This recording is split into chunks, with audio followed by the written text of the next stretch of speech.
Assalamu alaikum, dear brothers and sisters, and welcome to another Arabic lesson with your brother Muhammad Shirri. And in today's lesson we're going to be learning about a few Arabic letters. Those are the alif, the ba, the ta, and the tha. And we'll also be learning about the harakat or short vowels, the fatha, the kasra, and the dhamma. If we have enough time, we might talk about the sukoon as well. We'll also be talking about the long and the long vowels. Those are the alif again, the ya, and the waw. So let's begin our lesson. So the first letter of the Arabic language is the alif. And the alif is written simply as a line that goes downwards, and you put a hamza on top of it. Sometimes it doesn't have a hamza on top of it, and it's just simply a line. And we call this the alif. I'm going to write its name in Arabic. Alif. English, that would be alif. And the alif looks different depending on where it is in the word. So sometimes, like in the word lion,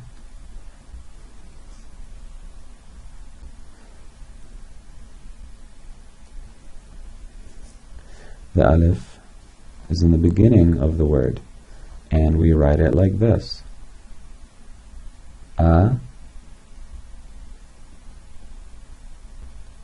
Said.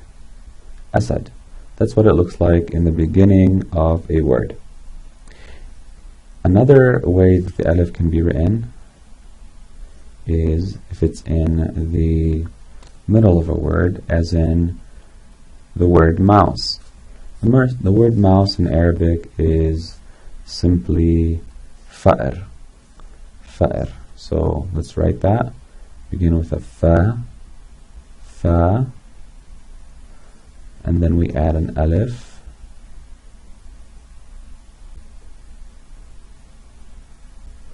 and then we add a ra. Fa'ir. That's what it looks like in the middle of a word if it is connected to a fa. Sometimes there are some words where you can't connect it in the middle, and it just looks like what it looks like in the beginning of a word. Finally, let's look at what it looks like at the end of a word. Let's take another word, and this one is a verb. He reads. Okay? He reads, or he's reading. And in this situation, the alif is going to be at the end of a word. And I'm going to show you how that is. We go with a ya in the beginning. Yaq, qaf, yaq, ra, and then we put our alif. Yaqra'u. Yaqra'u. The alif has an A sound. I should mention that probably. It has an A sound. It has an A sound. A. Alif is A. Alright? So those are a few examples of the alif in action and how we write it. Let's look at a few more.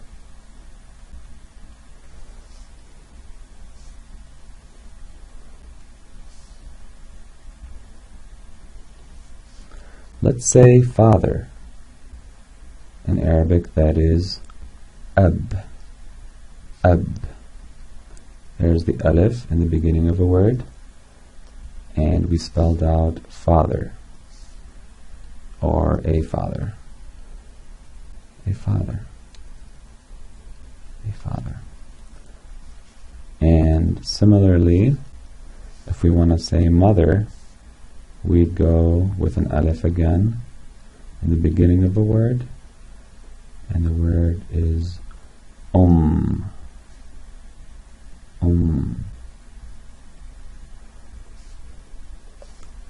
That's a mother. Let's look at another example, and this will be our last example.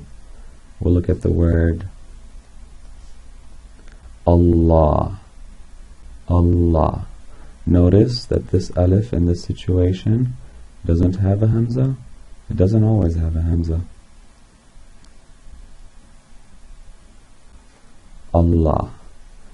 This is what Arabs refer to as God, the only God. So, God. That's it for the alif. Moving on to the ba.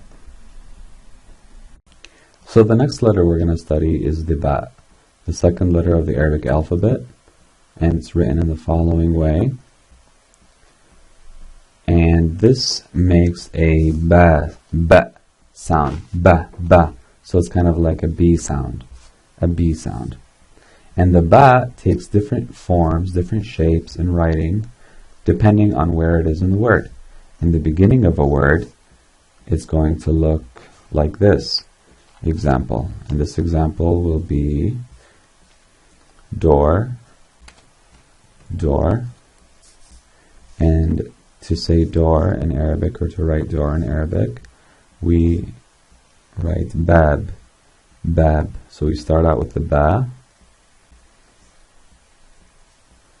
and then we connect an alif, and then we have an independent ba at the end. But we're concerned with how the ba looks like in the beginning.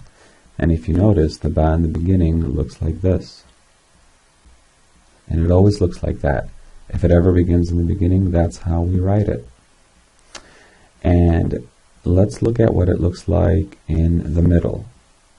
The example for the middle will be the word mountain.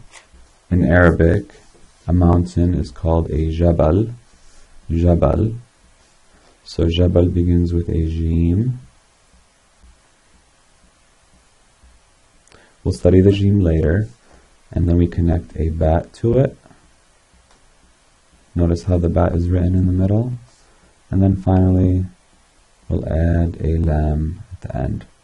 We'll study the lam in a later lesson. So notice how the bat is written in the middle of a word. It's written different than how it is written in the beginning. So when it's independent, it looks like this.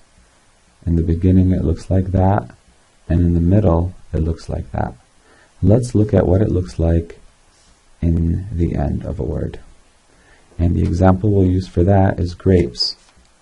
Grapes in Arabic are referred to as ainab. Ainab begins with ayn. We'll study that later. And then a noon. We'll also study that in future lessons. And finally, our bat comes in, and it's at the end of a word. So we do a little connecting line, and we add our bat. And that's how the bat looks like at the end of a word if it's connected. So it looks like that. It's just like a regular bat with a little connection to the previous letter. And that's how the bat is written in all three cases: the beginning, the middle, and the end. So let's do a few examples where we connect the letter ba in the middle, and in the end of a word, and in the middle of a word. So our first word will be a ha, and then I'm not going to add the ba yet, we'll add them at the end. The second word will begin with a ta, and the last word will be ha, ba, ya, and then we're going to add the ba at the end of the word. So, if we look at our rules, the ba at the end of the word, if it's connected, looks like that. So let's go ahead and add that to our words. We'll take a little line, our little connector line, and then add our ba. And this spells out hub, or love. In the second example, we'll do the same. We'll connect the ta to a ba, and this spells out the word طب. طب طب. Notice the ba sound at the end. طب and حب. طب is medicine. Finally, we have here 3 letters. This is a more complex word. We're going to add our ba to the ya over here. We do the same thing. And we have the word Habib. Habib, or a lover. It's also a name. Let's look at examples where we connect the ba in the beginning of a word. So I'm going to write out the letters of these words and then we'll connect the ba to it. Here I'm adding a ta and a ta marbuta, and here I'm going to put a ya with a dad. You're going to know all these letters soon. And finally, we're going to put a ha with a ra. And now we're going to add the ba in the beginning of a word to them. So if we look at our rules, our ba in the beginning of a word looks like that. Let's go ahead and add it to this first set of letters. And that's it. We spelled out batta, or a duck. We'll do the same thing for the second word. And here we have bayd, bayd. That's eggs. And finally, we'll do it to the third word. We're doing the same thing pretty much. It's the same shape. We're adding it to all the words.